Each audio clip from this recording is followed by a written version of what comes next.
예, 장주시 작가입니다.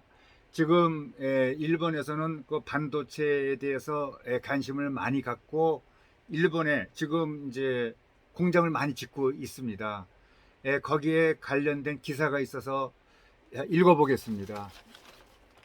1970년대 반도체 절대의 강자는 미국이었다. 미국은 반도체 원조 국가다. 그런데 일본은 이 반도체가 가진 힘을 누구보다 빨리 파악을 했다. 일본 정부가 나섰죠. 미국 기업들을 따라잡기 위해 일본 통상산업성 주도로 초 LSI 기술 연구 조합이라는 민간 연합 기구를 만들었다. 설계 기술 확보를 위한 R&D 연구 개발이죠.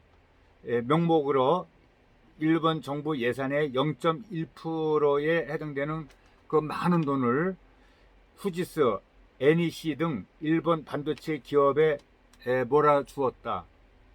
거의 0%에 가까운 금리로 자국 기업에 돈을 빌려주면서 애국 반도체 기업에 대해서는 기술 이전을 또 요구를 했다.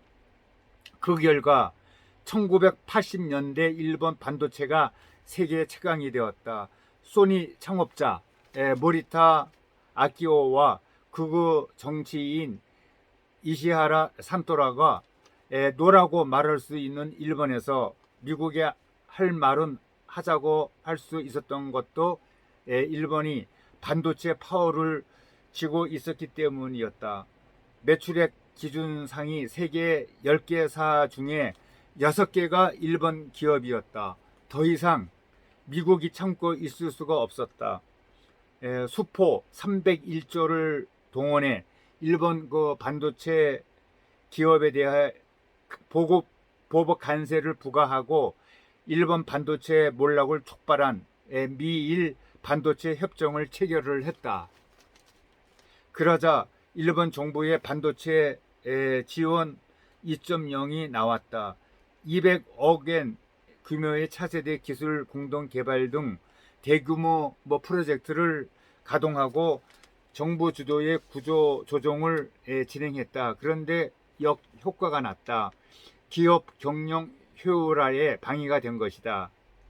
일본 정부가 출범시킨 엘피다 메모리는 2012년에 파산했고 도시바는 누적 적자를 이기지 못해서 2017년 반도체 사업 부문을 SK가 포함된 해외 사모펀드 컨소시엄에 매각을 했다. 일본 정부는 과거 실패를 거울 삼아 반도체 지원 3.0을 들고 나왔다. 일본 기업만이라는 배타성을 버리고 미국 마이크론, 또 대만의 또 TSMC, 또 한국의 삼성전자에 보조금을 지급하며 일본으로 유치하고 있다. 또 일본의 강점인 또 소재, 장비에 주력한다고 한다. 정부가 반도체 소재 포토레지스트 세계 1위 업체를 인수해 육성하고 전력 물자로 활용한다는 것도 이 일환이다. 일본 정부의 세 번째 반도체 지원이 성공할지는 아직까지는 미지수가 된다. 비용, 또 수율, 공정 문제로 20년 전 포기했던 반도체 양산이 이제 와서 정부가 지원한다고 가능할지 미심쩍어하는 시각도 있다. 일본의 기술 고집 문화가 반도체엔 맞지 않는다는 또 지적도 있다. 시장이 무섭게 변하는데 수십 년 고장 안 나는 반도체로는 버틸 수가 없다. 다만 미, 중 경쟁이 일본에 유리하게 돌아가는 것은 또 사실이다. 반도체 소재와 장비 부문에 대한 우위가 확보되었다고 하는 그 강점도 있다. 일본 반도체의 동향에 민감할 수밖에 없는 우리다. 이런 기사를 접했습니다.